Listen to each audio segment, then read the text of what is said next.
interested in people and what we can learn from their experiences. Come explore the wonderful world of mental health with me. Hi guys! In this video, we'll be talking about how to find a psychiatric provider and some tips on finding the clinician that's right for you. Step 1. Find a psychiatric medication provider. There are many different ways to find a psychiatric provider. I'm going to go through each step by step, and you can find the path that's right for you. First, insurance search. Your insurance company's website is often your best bet at finding a provider who is in your network, who accepts your particular insurance plan. Insurance is messy, so this isn't a guarantee, but it's a great place to get started. Go to your insurance company's website or Google your insurance plan's name plus find a doctor. Usually that'll get you to the right place. This website often has search filters that allow you to look for a provider in your particular specialty, like mental health, behavioral health, psychiatry, so you can find someone in your area under that specialty. Second, internet search. I personally find insurance companies' websites to be a little difficult to navigate. In many cases, they don't update their list quickly enough, so if a provider is no longer taking that insurance or if they moved or what have you, it's not always reflected on the insurance's website. So I personally like using the internet.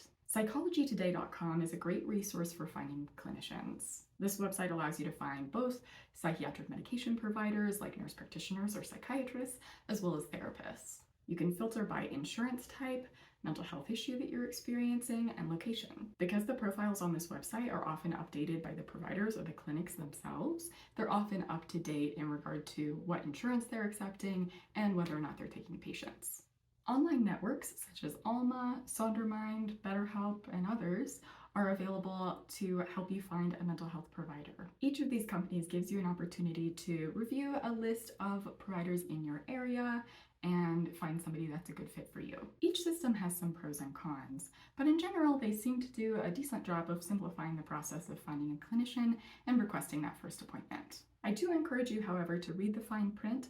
Some of these companies have the opportunity to potentially use your data, so I would look into that. Clinicians, of course, are bound by HIPAA, but companies aren't necessarily under some circumstances, so look into that first. Third, Maps search. Using Google or Apple Maps is a good way of finding providers in your area, especially if location is priority for you. Using any map application, you can search terms like psychiatry, mental health treatment, depression treatment, etc. to find clinicians in your area. Be sure to zoom in and zoom out of the map and kind of shift around the map to see all the providers on the list. Finally, ask around. I find word of mouth to be one of the best ways to find a good provider. Obviously, no one on the street could tell you whether or not your insurance is going to be accepted, but they can tell you a lot about what the provider is like and what their experience has been like.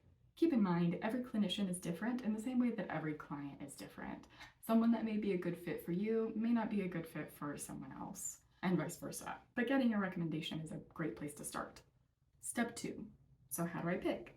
Okay, so you're on a company's website, maybe like Alma, maybe you're on an internet search, maybe you're looking at Google Maps, and you're wondering, okay, I see dozens and dozens of names. How do I narrow it down? I've got a couple recommendations. Set a time limit. I'd set a limit of no more than 15 to 20 minutes on whatever search method you prefer.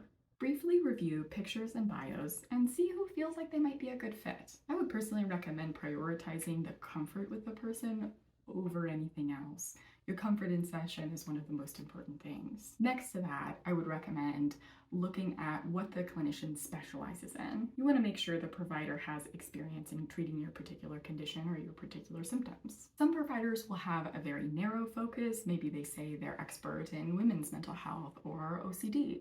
Other providers are more general. Perhaps they have a listed specialty of general psychiatry, which basically means any mental health issue. Or perhaps they have a long list of things they specialize in: depression, bipolar, anxiety, OCD, women's health, men's health. The list goes on. One of the biggest things I can recommend in this process is to settle for good enough. You may find the perfect person who specializes in your issues, who accepts your insurance, who has great bedside manner, and has an appointment available next week. If so, pick that person. If not, and you're like the rest of us who finds a couple of people who seem okay, but maybe no different from the others on the list, then I would focus on settling for good enough. So, based on the above criteria, create a list of 3 to 5 names. I would limit yourself to no more than 5, and then stop your search. Use your energy wisely. There's no reason for you to scroll through Psychology Today for hours and hours and hours. Settle for good enough. Get a handful of names and move on to the next step. Step 3. Start making calls. Most clinics are accessible by telephone and some by email. Either way, grab your insurance card and reach out to the 5 clinics you put on your list. If you get nervous making the calls, try the following dialogue. Hello, my name is Hillary. I'm looking for a psychiatric medication provider. I want to find out what your rates are and when the soonest available appointment might be. Most clinics are able to provide basic information about cash pay rates and availability without taking any of your information down. But if you're using insurance, they will likely need quite a bit of information like demographic information, including your name, date of birth, and address, as well as your insurance information, like insurance ID number, the name and date of birth of the primary insurance holder, etc. If you opt to use insurance, try the following dialogue. Hi, my name is Hillary. I'm looking for a psychiatric medication provider. I want to find out whether or not you accept my insurance and when the soonest available appointment might be. On your list of the 3 to 5 clinics or the 3 to 5 clinicians, be sure to write down the responses you get from your phone calls or emails. Write down what each clinic says, including soonest available appointment and whether or not they accept your insurance. At the end of the call, if you want to go ahead and schedule with that clinic, you could say, okay, great, could you get me scheduled with so-and-so? And then they can get you set up with the clinic. And they'll likely respond with additional information that's specific to each clinic to allow you to get set up with them. If you don't want to schedule, or if you're not sure, you could say, okay, thank you. I'm going to call a few more clinics and I will call you back if I decide to schedule with you. Then finish calling other clinics. After you've reached out to each clinic, pick your top choice based on whether or not they accept your insurance or what the cost might be, their soonest availability, that first impression, the feel of whether or not you feel like they could be a good fit for you, and then pick your top choice, give them a call, and get scheduled.